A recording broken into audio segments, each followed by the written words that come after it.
You're listening to The Midlife Shift with Alex Brooks. Juicy conversations to help you thrive after 50.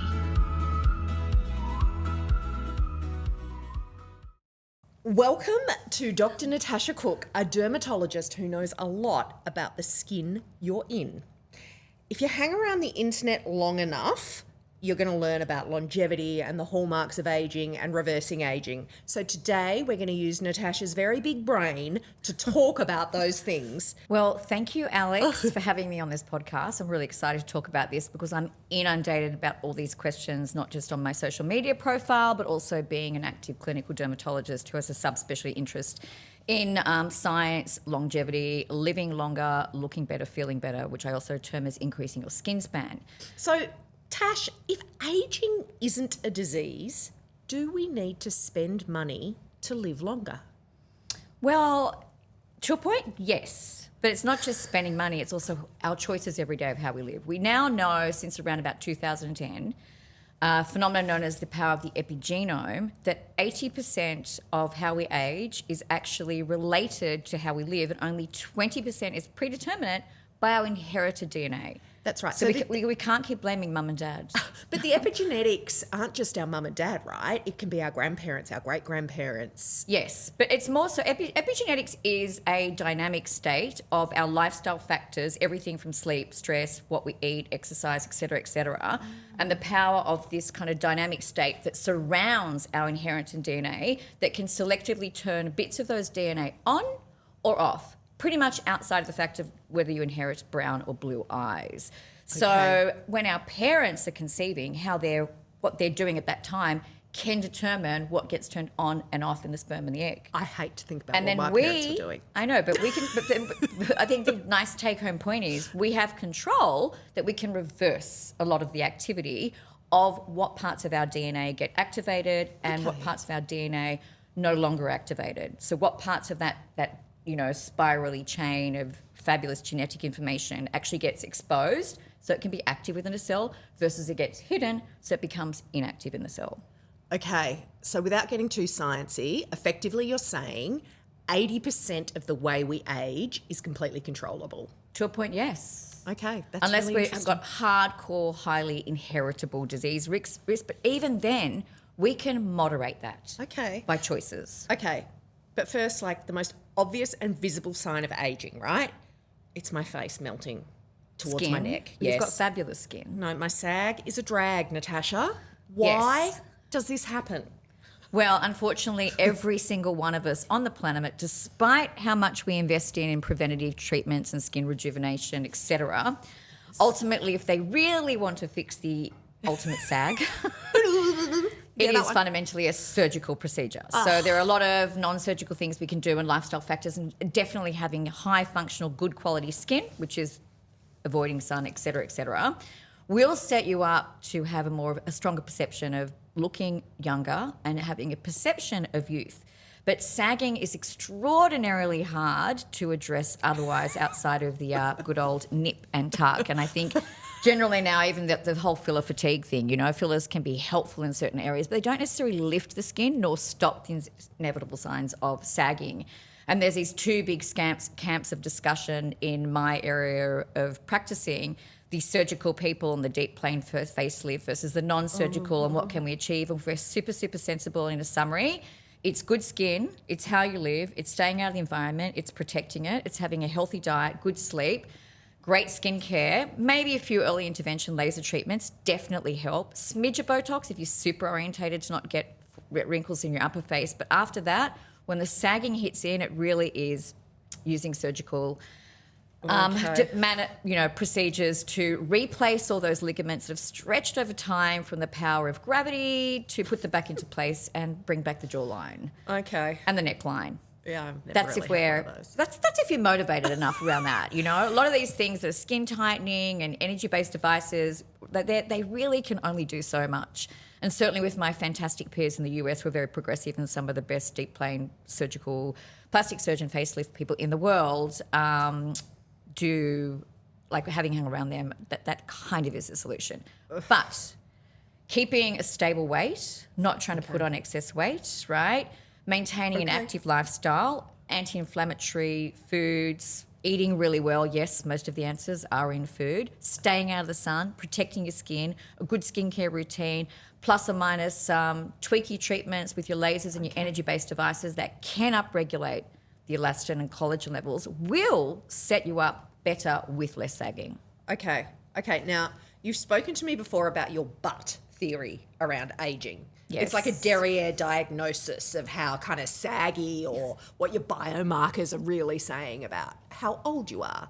Because there's been lots of interesting research around the hallmarks of aging, right? Yes, there's 13 of them, which is a very academic paper, which took me 10 hours to read the first time. So, yes. But there is lots. That's a big new area of research, isn't it? The hallmarks of aging. Well, the PhD scientists have known this for in excess of a decade. I think it's now filtering into the mainstream conversation piece.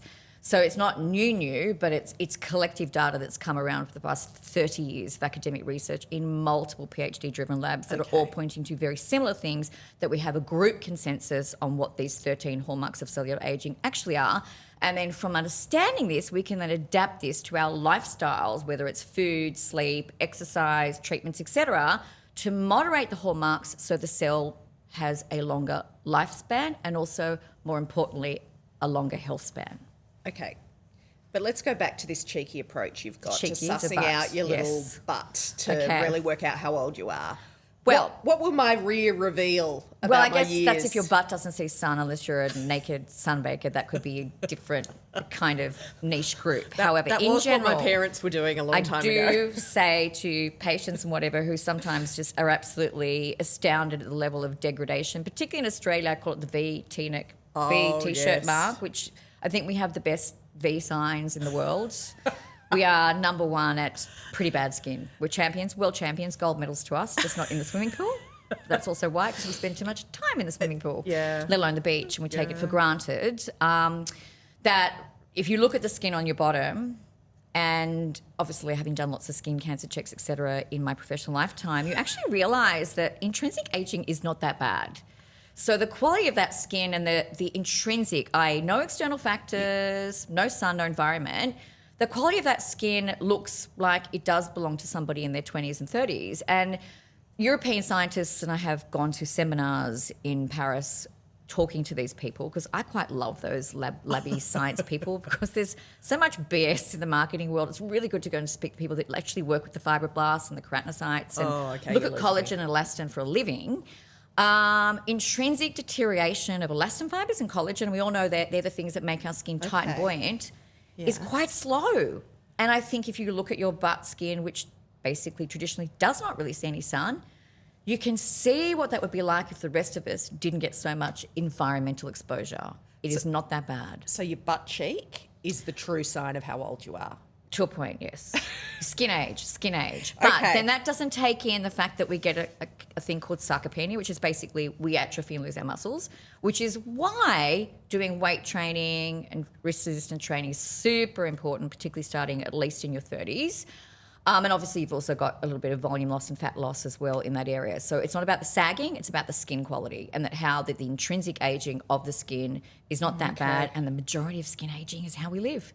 Back to the power of the epigenome again. Okay, but is there an age where the sun damage really shows up to say, surprise?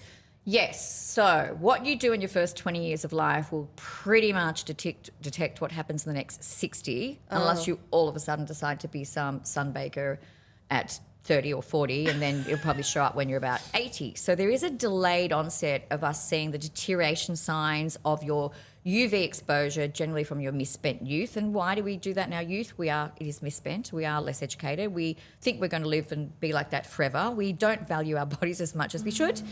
And we've got a lot of free time. So we're not working with mortgages or in offices and paying all bills with our responsibilities. We're out and about having a great time, and with long holidays. So But also it's about our parents putting sunscreen on us when we were little kids, education, right? yes. education, totally. So yeah, sunscreen wasn't a big deal in my childhood. You know, that was when you had factor 4 and factor 6, and that was considered sun protection. Right. Back in those days. The SPF that you can still tan with. Yeah, that's correct. Which is kind of like, well, why are you wearing the SPF when it's for, that was kind of what a T-shirt gives you.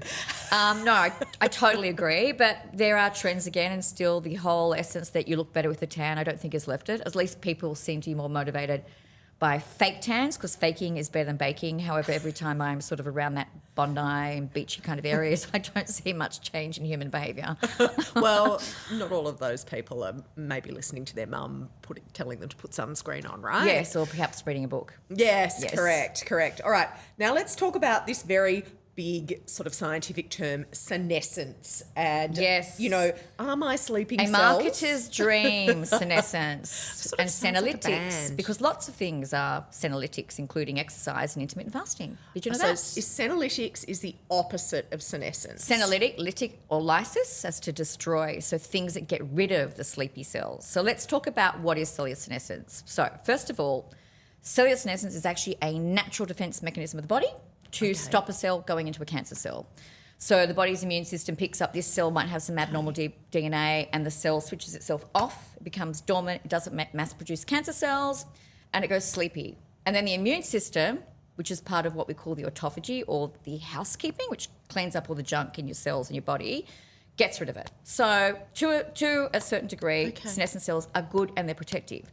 The problem is what happens in the first 30 years of life thereafter. The second stage is all our mechanisms to get rid of these senescent or sleepy cells deteriorates. So our housekeeping mechanisms go down and we get more junk, right? But there are ways we can mitigate, again, through lifestyle, to increase our cellular cleaning mechanisms and increase autophagy, which is eating up the junk, and reduce senescent cells. The second problem with senescent cells is not just you have sleepy junk in there that takes up space that healthy cells need to be in, and then we get organ dysfunction. The second thing about these sleepy cells is they produce substances known as a secretome, which are inflammatory mediators that create increased inflammation, and we know that inflammation is at the core of every disease process, whether it's cancer, Alzheimer's, or cardiovascular disease. So two things. Taking up space, useless, creating junk. Secondly, secreting stuff that creates more inflammaging. But is there just a way I can make these sleepy, lazy cells go faster? Well, they're not going fast, you just want to get rid of them. Remember, they're not bad, but they overaccumulate, which is what then creates things like Alzheimer's. Lots of junk of proteinaceous substances that secrete bad things and that take off areas of your brain that you need. Right. So what can we do? Should I just sip my Diet Coke to digest that I'm not for a going minute? to comment on the Diet Coke, which is one form of addiction in one way, and the artificial sweeteners are just as bad as real sugar. But you know what? You're my friend. I love you. And I would endorse you in your choices. So what can you do to get rid of sleepy senescent cells? It's not necessarily in a cream or a jar, and that is going to be the next big marketing craze, which we can talk about later. You can exercise. So exercise increases the process known as autophagy, which eats the junk up and makes cleaner bodies, cleaner cells. You can do intermittent fasting, which what is better is time-restricted eating. Intermittent fasting versus time-restricted eating. Time-restricted eating wins every time. That's literally having a window, and these great scientists have proven collectively around the world, not just one paper, but many smart people coming together, very important, because one smart person might be a fraud person, right? Yep. So you want groups of people before you start listening to anybody. So these smart groups of people have come together and said the hours, 16 hours. So what the time-restricted eating does, it basically makes all your cells hungry, so that makes all these natural mechanisms upregulate. They get a little bit stressed, not too much stress, just the right stress. So those natural mechanisms get better again like you're a young person. So then they clean out the junk, clean out the senescent cells, and your autophagy process goes on. So exercise can do that. Time-restricting eating can do that. The types of food that you eat can do that. Things like olive oil can do that. Again, this all comes back to the power is in our lifestyle choices. 90% of the answers are in how we live. So it's not about necessarily buying one amazing thing that's going to change the way you ate, Well, right? let's talk about, there are some things that'll be good, like things like, fish oil, olive oil, all those kind of things, but then they really are about food. But some of those are hard to get in our diet, particularly when we're busy. So there are certain things I believe in. But let's talk about something like very topical, collagen supplements. Oh, yeah. Collagen supplements. So basically, collagen supplements are from some animal called fish or whatever. Then we don't know where they're sourced. And as we know, a lot of these fish sources are high in mercury, and mercury is very bad for you, right? And so these aren't very well, let's put it this way. FDA and TGA aren't interested and not very well regulated.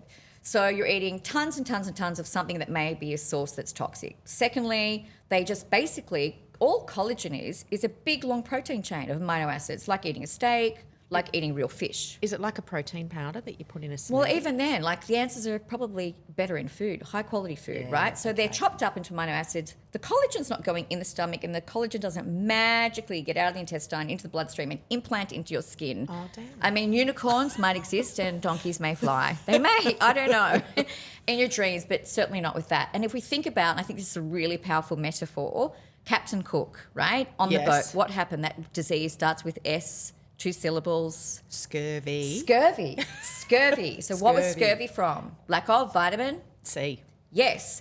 And why was it a problem with bruising skin and bleeding gums? Because you lost your collagen, because the essential cofactor to make collagen is vitamin C. Oh. Not collagen supplements. Oh, okay. So I didn't realise this. So really all those collagen supplements. The answers are always in science. They're there. If we look. And in history, if we look too. And if we want to learn. So if we pay, $20, $30 for a bottle of collagen supplements, you're just basically saying we're making expensive wee and poo. Yes, potentially. Now, if you're deficient in certain amino acids and whatever, could it be beneficial? Look, probably yes, but there is absolutely no foolproof scientific research and evidence to show that that makes more collagen in your skin.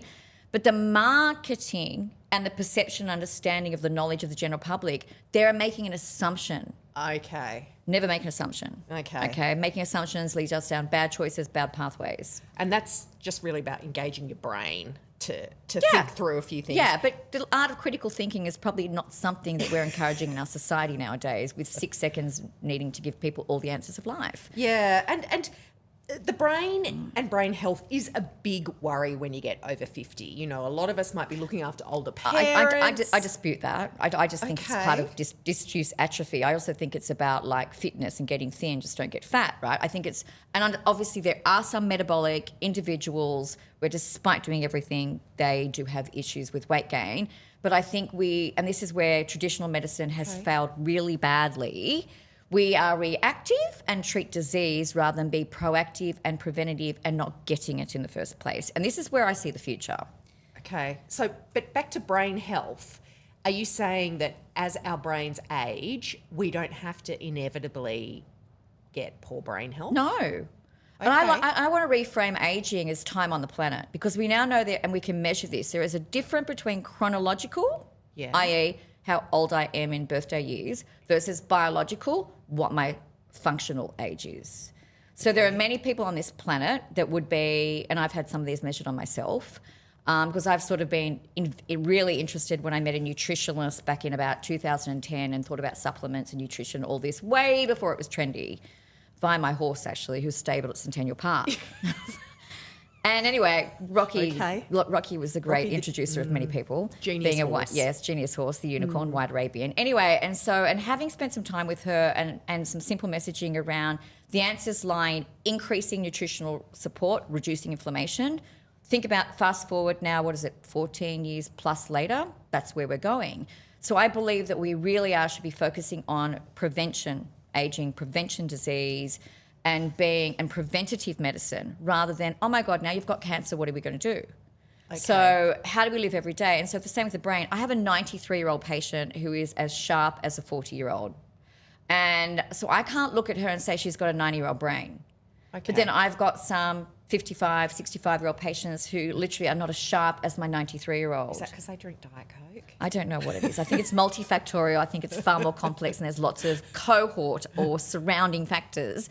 However, I do believe that saying just because I'm this age means I'm at this level of life or I get mopped into this bucket is wrong. Okay, that's good to know. I think it's wrong. So I think keeping stable body weight, I think lean muscle mass, I think environmentally protecting yourself, your skin. Pollution's really important. There's a lot of problems with diseases increasing in China particularly, all directly related to pollution. I think using your brain, I use my brain clearly all the time. It's my day job, it's my life, and I'm active, and I don't really see myself ever not working or doing something because I'm a curious person. I think it's like the Sudoku puzzles, and I think it's a bit like, don't use it, you do lose it in all can't aspects. do Sudoku. I've never tried it because I've got other things to do. Not to say that I might like it, but I just have other things to do. So I do think a lot of these things are literally... Use it or lose it? Totally. And I think that we're still stuck on old school beliefs. And beliefs aren't truth, they're beliefs.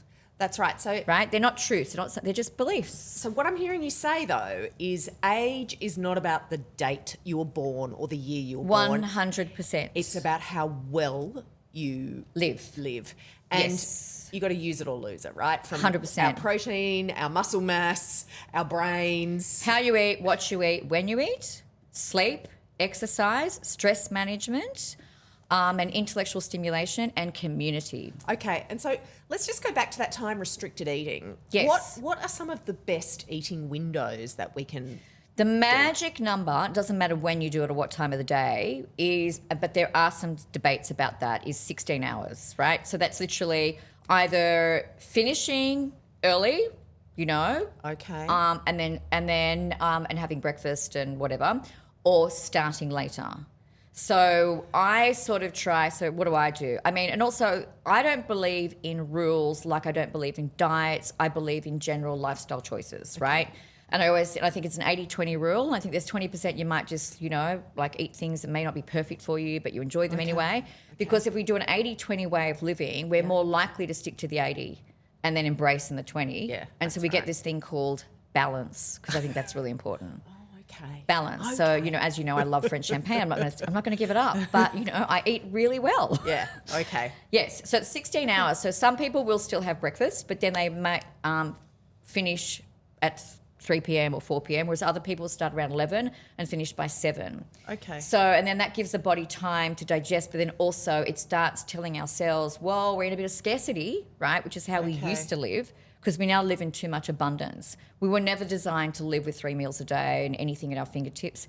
We weren't even designed necessarily to have berries every day, although I do, because we lived off the land and we lived in seasons, right? That's right. And then we went through times where we were eating a lot less calories because we didn't have any food, and we probably didn't eat 3 meals a day. So we've gotten into this point of gluttony, and therefore that's where the excess weight and all these other modern diseases have escalated. And so what you're saying is 16 hours is when that's how long you should not eat for. Yeah, look, so you might have tea 8 hour. or coffee, or you might have, or hopefully coffee not at night because it's too much of a stimulant, and water and whatnot. But yes, that's the magic window. So, and if you can do that at least, say, 3 times a week, it's amazing. If you can do it every day, even better. But there's always going to be moments where you're not, and you're going to be out, or you're going to be on holidays, and sometimes I wake up and I usually try, and when I'm in the clinic, just by default, because I'm so busy, I forget to eat some mornings. But I have nuts and berries around about 11. I have 3 to 5 cups of green tea. Like 1 cup of green tea is one of the most powerful antioxidants you can possibly ingest. I'll then have better lunch. than collagen? Yes. But guess what? It's cheaper too. Like, this is the problem with the food aspect, right? Is that most of the answers and things like olive oil and whatnot are in food, but you can't make mass money out of food, can you? Like pharma can out of a collagen supplement. Right. They're billion-dollar industries, so you've always got to ask yourself, turn on that little critical thinking. It'll help your Is brain the evidence too. in this really outweigh the fact of taking it versus not taking it? And if you can't be really clear that there is a definitive and scientific studies, I don't want to see photographs of people. I don't want to see before and afters that can be doctored. I want to see biopsies. I want to see controlled what people ate, what they slept. And then if they were on collagen supplements and everybody's on the same goddamn diet, and then 3 months later they biopsy one side of the area of the face, and then 3 months they biopsy the opposite, and you see upregulation of collagen 1 and 3, which are the main collagens in your skin. None of that has been done. And if you can't do that, you cannot unequivocally say that it's going to benefit your skin. You just can't. Okay, well, let's go back to just being a bit more shallow and less sciencey. No problem. Regenerative medicine. Yes. Things like stem cell therapies. Yes. What can they do for us? Well, not as much as we thought. That's the first take home. So I do have a friend who's several actually PhDs in stem cell research. So I pick their brains because it's great going to smart people to find out smart things, right? Because usually smart people will tell you a thing called the truth. Yeah. Okay. Sometimes lacking in this modern day era. We only have concept. Yes. So we all thought that we could get stem cells, and stem cells were in our blood, they were in our fat, and they were in skin, and they are also in the bulge of the hair follicle, and they're also in our bone marrow. They're some of the prime reservoirs of stem cells in the human body. And they're also in animals, which probably don't really help us, okay? Yep. Because they should be stuck in animals. But we thought we'd pull the stem cells out of the bone marrow, right? Yeah. Right? So they're cells that just basically don't have any real differentiation of any cell type. And we thought if we put these kind of stem cells that can reproduce, and we thought they could change into any cell of the body. We thought they could change into a brain cell. We thought they could change into a spinal cord cell. We thought they could change and potentially help make limbs, etc. Then we shoved them in people that had spinal injuries, etc., when we were all excited about it, and all these fantastic biotech companies and their share prices were going through the roof. But now, didn't happen. So what we have realised, though, is these stem cells, and this particularly came up in a lot of COVID research at the time as well, where they were putting them down people's lungs with COVID, etc. The key benefit of them was the fact that they produced powerful anti-inflammatory mediators.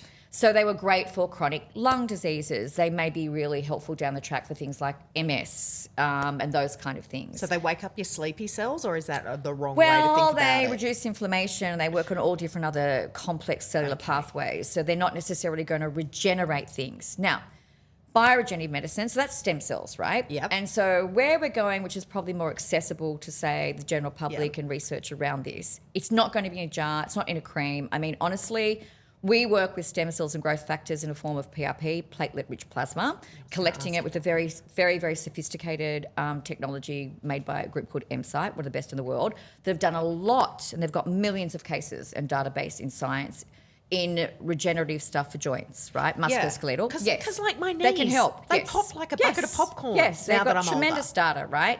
And now a lot of that data we're swapping over to use in regenerative as far as facial aesthetics. Okay. And so the Europeans and the Australians have been focusing more on that data and research, whereas the Americans with MSite's research has focused more on musculoskeletal.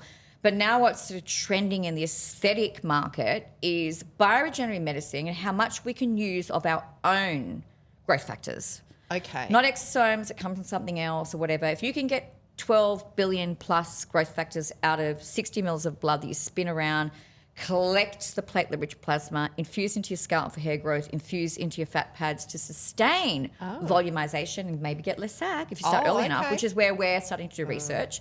And certainly I've started to invest in that. I always like to think if I'm going to invest in doing this in my patients, we must all try it ourselves to understand it, right? It's really promising, and it's gone beyond the old vampire facial where they just kind of shoved it with needles like Kim Kardashian, which looks visually spectacular but biologically disappointing. Okay, visually spectacular, biologically disappointing, but putting it like we would use filler-based substances in fat pads, like we do in joints, seems to be really good at tissue preservation and fixing skin, like acne, which we're going to look at doing a trial. Yep, some really exciting. So platelet-rich plasma. Yes, but not all PRPs are created the same. So the stuff you see in test tubes is wrong. And the way the centrifuging machine and the real IP or intellectual property and scientific kind of benefit lies in the membrane that collects.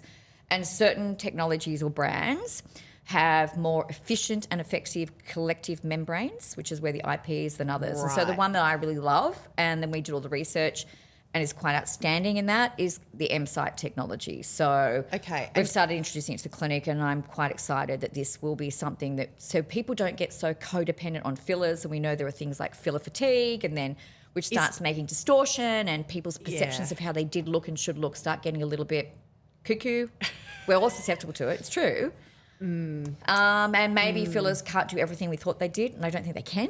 And they kind of fall down people's faces. Well, they can stretch the supporting ligaments, and I'm like, as I said, we must always go back to first principles and match pathology with the right technology to get correction. Okay, and just to be clear, platelet-rich plasma is a way of getting this plasma growth factor that we all have in our blood out of our blood. Our platelets make billions and trillions of growth factors and natural exosomes, which are cellular communicators which benefit our skin health and cellular health and rejuvenation as a whole. So it's literally pulling out some blood, concentrating that component down, which is not a lot when you take 60 mils or 120 mils, then reinfusing that into the tissue planes. You mean injecting it? Yes. Very fine needles, small risk of bruising, doesn't actually hurt that much, can put on some numbing cream, and is your own biology working with your biology to make it better. Okay. Right? I think I get that. And I was skeptical, but then largely because the technology and the science and the research wasn't there yet. Secondly, we were putting it onto skin, which doesn't really get through, even if you make channels with laser devices that punch little tiny microscopic holes in. Okay. But really now what we're doing with it is putting it directly under the skin into the subcutaneous or fat pad areas, the same as with scalps. And there is definitely a benefit. Platelet-rich plasma. Okay. So using you to make you better Okay. and stay like you for longer. That's quite good, isn't it? Yeah. Using you. Now, there are a lot of, scientists, researchers, and there's this guy called Brian Johnson who sells his own bottles. I have a 1 degree of separation from Brian Johnson.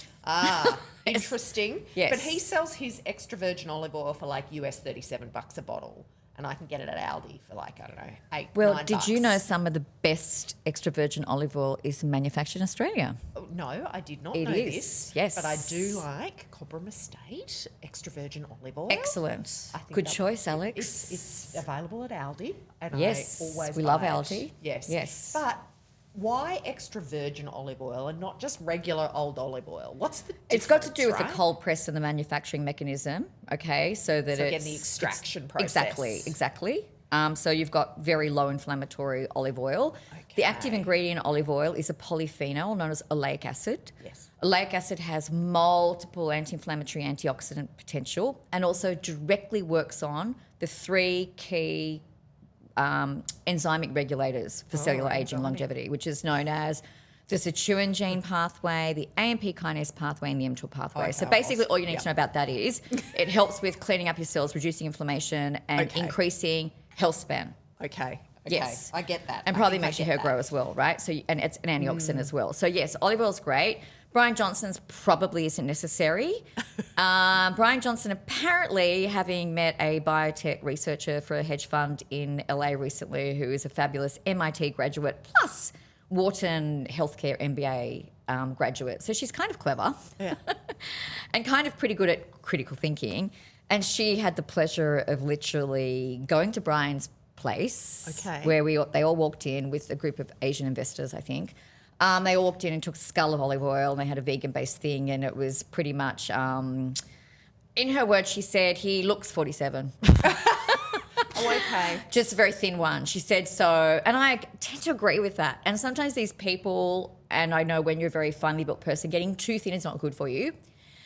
And I don't have I think that problem. plant-based diets, there is definitely a lot of support. More plant, less animal protein is good. But I think that it can be at a risk of like you lose too much weight and you get facial atrophy, you start to look a little Okay. bit hectic, which means too thin. Again, have there's to a worry about balance. that. There's a balance. Okay. Yeah. But there are so many acronyms, right? So there's this EVOO for extra virgin olive oil. And Yes. then there's like this thing called, there's NMN and NMD and Yes, like, what that's does that all the, mean? Well, so the What do they all mean? okay. So the complex. It's a DC. long topic, which if people like this, we can actually break down these into little topics about supplements and etc. But as this is an intro pilot, Yes. we're canvassing a lot to see if this is interesting or not. So extra virgin olive oil is good and cold pressed. So the 2 key things to look for. Okay. Australian made's better because in the transportation, I met this from my other patients who run pubs and restaurants. In the transportation process, the heat, etc., and all of that damages the olive oil. So Especially locally Australian, made is right? better, right? And there's actually an amazing olive oil, and I should get paid for this, but I don't get paid. I'm totally non-sponsored, which is why I have to work very hard in several day jobs. C60 olive oil has a very high potent antioxidant, anti-inflammatory, and you can buy that online, and it's Australian. You can take like a tablespoon a day. Don't like the taste of it, squeeze lemon juice. Lemon juice is also very good for your gut biome. We can talk about that. That's another topic as well. And Choice do test extra virgin olive oils Yes. because some are fraudulent, particularly Totally. the Everything's ones that come in fraudulent from until overseas. proven otherwise, as far as I'm concerned. Okay, Yes, we reward depressing. fraud for living this in the global economy. So, EVH, cold pressed, Australian made, they're the key take homes, right? let's talk about NM, NMN, RMN, all these things, all which these is the acronyms. David Sinclair, which is NAD. So the bottom line is, What does it all mean? our cells, every cell in our body contains a little manufacturing unit, which is the energy powerhouse to all our cells called mitochondria. Mitochondria That's needs... from our mum, right? No, not necessarily. I don't think so. Anyway, I'm not sure about that. I'll cross-reference it, but that's not totally my area of expertise. So mitochondria creates all the energy, right, for our bodies in the cells. And it needs an energy supply, and its fuel is NAD, right? Okay. Which is a molecule inside the cells. Now, mitochondria functioning and NAD levels go down more time on the planet. Okay. Right. Okay. One of the hallmarks of aging. Then this whole thing, let's just put NAD into bodies and then we'll be fine. Well, that's not necessarily true and not totally proven. So, for example, IV NAD plus infusions don't get through the endothelial lining because there's no receptors for you. So that's probably a babao. And anything IV, I'd be very dubious. Okay. Okay. That sounds good. If it sounds too good to be true, it possibly is. So critical thinking, people.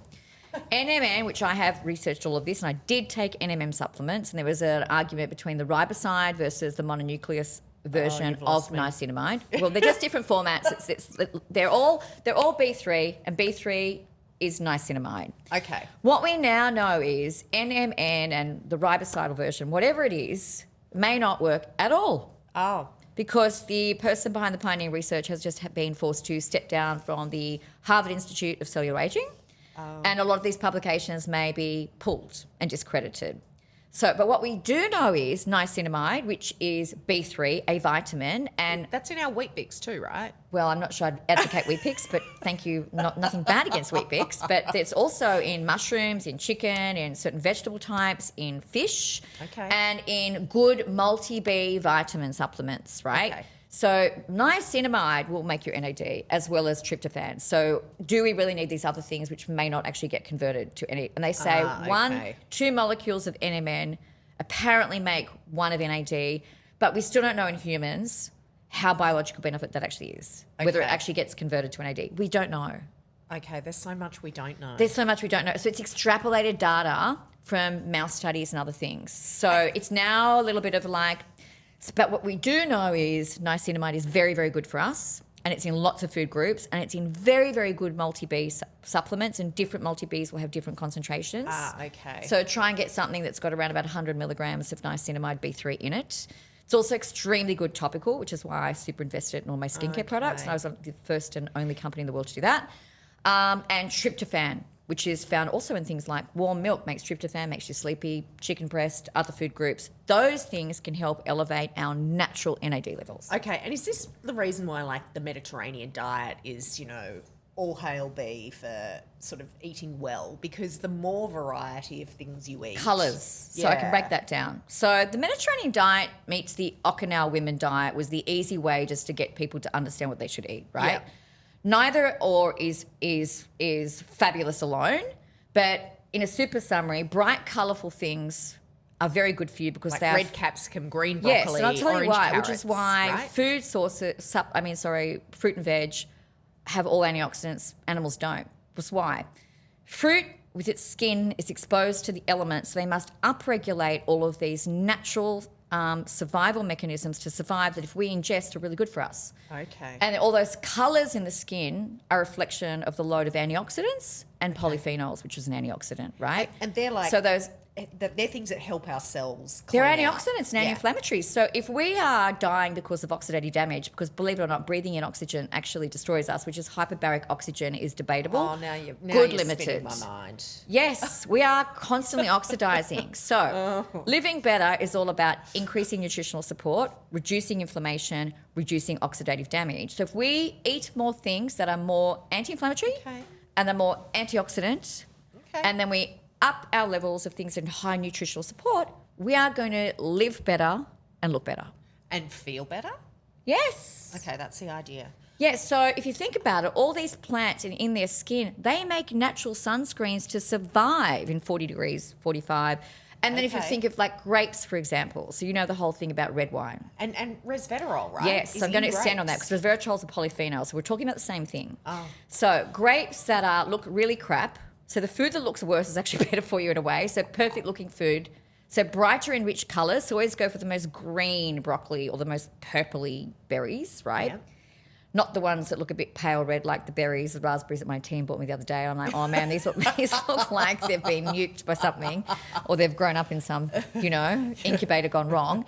You want bright colours because bright colours means more nutrition, right? Secondly, sometimes the fruit that's not perfect has had to work hard to survive, so it's got more good things in it.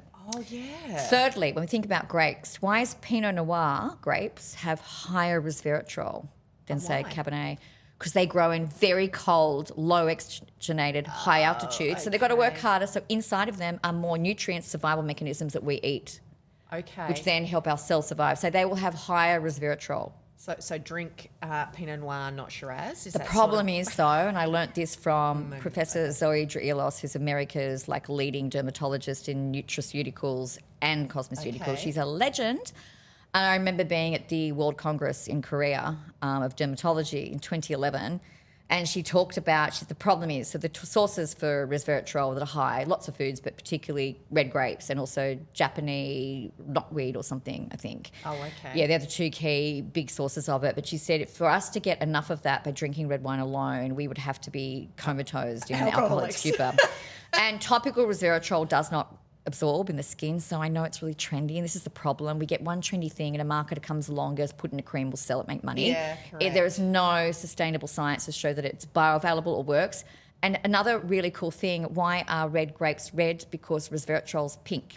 Oh. So if we were to put resveratrol and it did get in the skin in the right amount and a concentration to work in the skin, your skin would be bright red every day. Oh, like a prawn.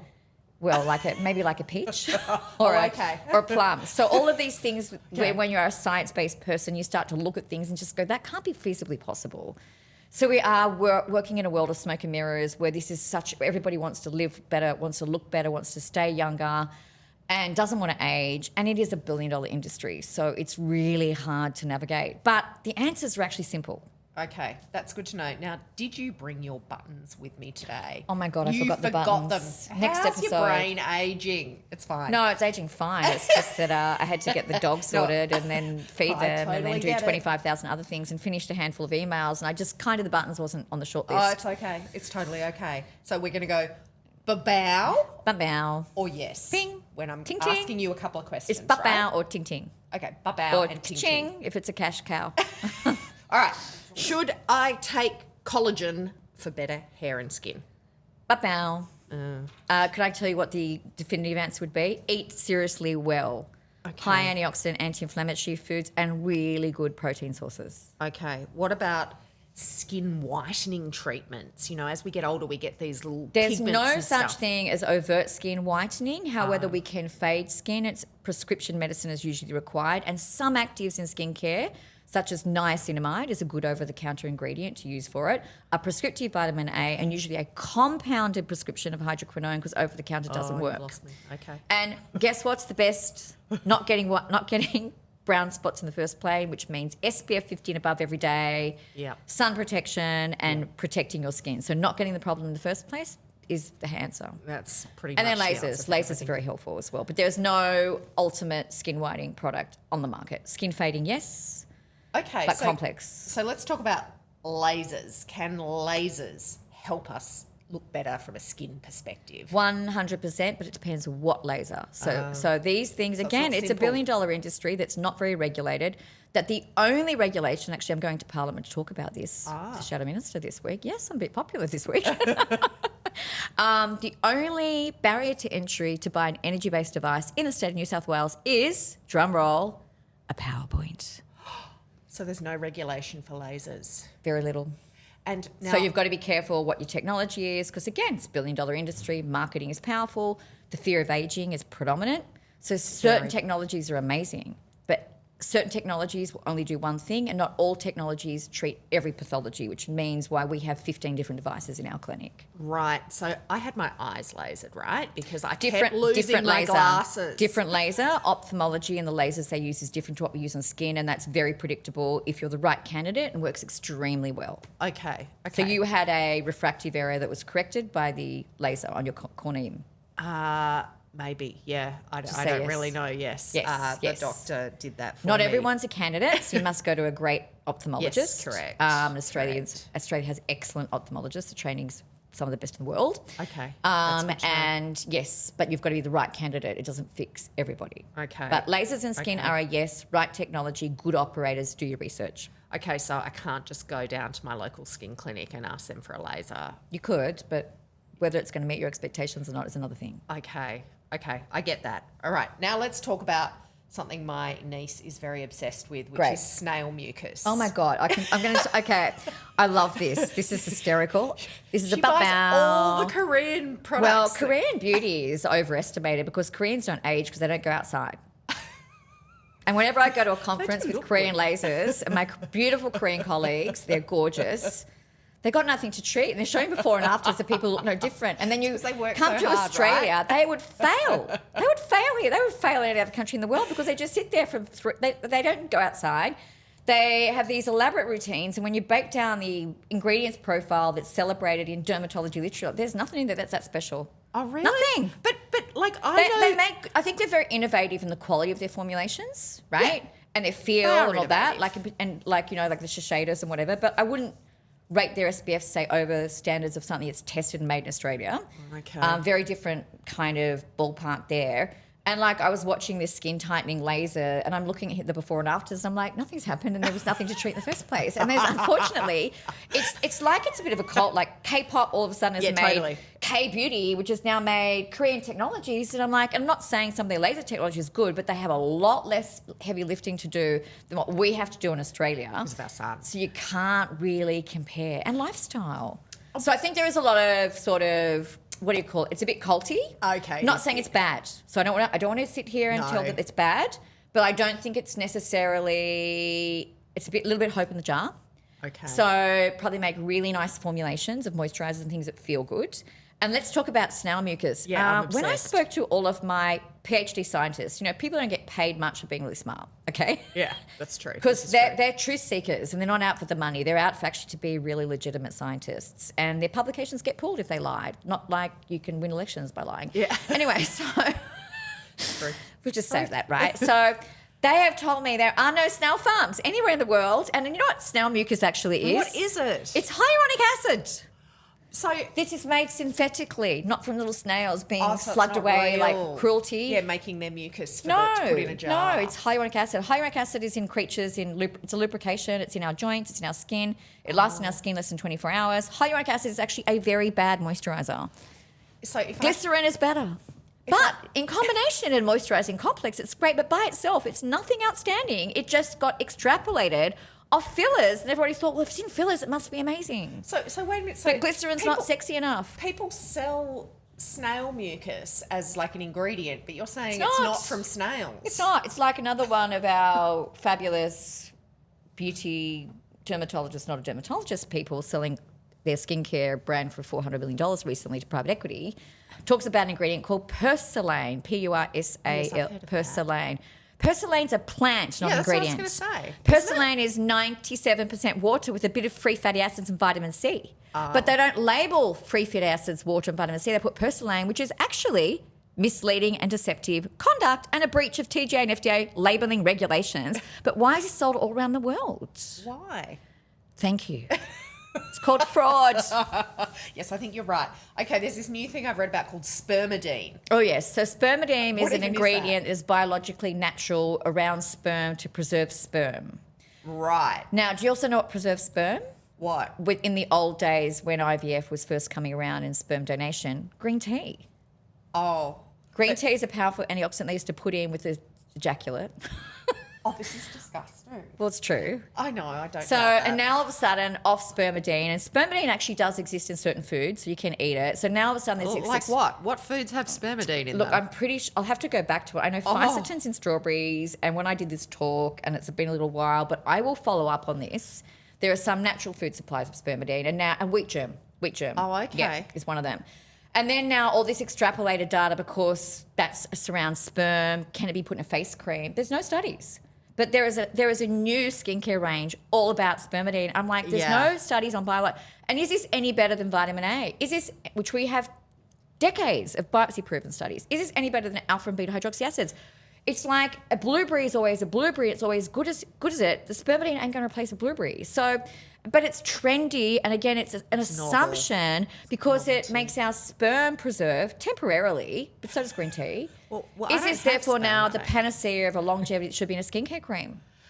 My answer is we don't know, and the science isn't there to prove it, but it makes a lot of people in suits and private equity meet a face of a brand, lots of money very quickly, with no accountability, by the way. This is the thing, right? You can sort of sell this whole idea of natural Botox. I've seen tons What is natural of it Botox? on social media. I don't know. There is no such thing. Okay. It's a it's a peptide that's meant to be a muscle relaxant. It does not work like Botox side to side. Okay. Nothing works like Botox, because if it did go all over your face and work as well, everything would be paralysed and you couldn't drink or sleep or swallow and talk. No one wants Think that. about it, No, we right? don't want that. So Botox is a purified purine, a bit like, it's kind of made like penicillin's made from fungi. So it's made from bacteria, the botulinum bacteria, purified, and then literally goes into selective areas, which is why we inject it selectively, why we don't want diffuse into others, because then you can't open your eyes or you can't talk or you mightn't swallow when you put it in the neck. And then relaxes that specific muscle area, so it relaxes, so we stop heavy pulling and frowning, and then we don't get creases in our skin.